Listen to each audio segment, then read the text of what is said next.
En avant-première du Salon de Francfort 2017, Opel France a dévoilé à la presse le Grand Land X, dernier né de la famille X, déjà composé du Crossland X et du Mocha X. Le familial Grand Land X se décline en 3 finitions, édition, innovation et élite. C'est la finition innovation qui nous est présentée en cette chaude journée d'été dans une galerie du Marais à Paris.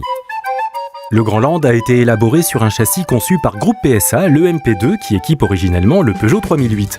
Sur cette plateforme, le designer du projet Grand Land, Richard Duff, a su orchestrer l'univers XL des X d'Opel. Le Grand Land en est le plus imposant avec une longueur de 4,48 m, très grand donc et compact, mais grand, mais compact, mais grand, un over-crossover. Notons que malgré son apparence musclée, il n'en reste pas moins relativement léger puisqu'il avoisine les 1400 kg. À l'intérieur, les 2 places avant bénéficient d'un cockpit spacieux. Impression renforcée par la sobriété du tableau de bord.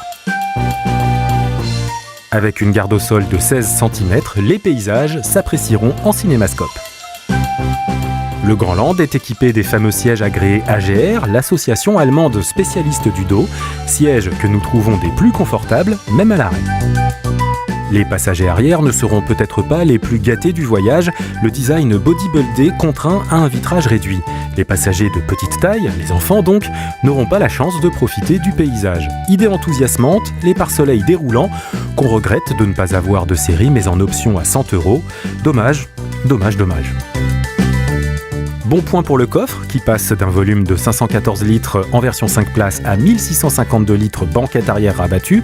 Banquette arrière qui n'est pas modulable, on le regrette, c'est un plus indéniable pour les familles qui ont des gens de petite taille, des enfants donc en plus des bagages. De série sur innovation, la trappe à ski, elle vous sera très utile pour planquer votre chocolat des yeux des gens de petite taille. Côté moteur, de l'essence et du diesel, en boîte manuelle et automatique.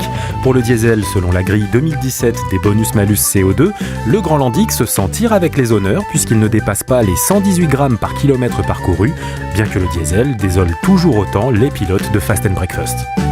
La carrure du Grand Land nous paraît être une version survitaminée du Crossland, une carrure qui laisse escompter tout sauf l'humilité de son intérieur.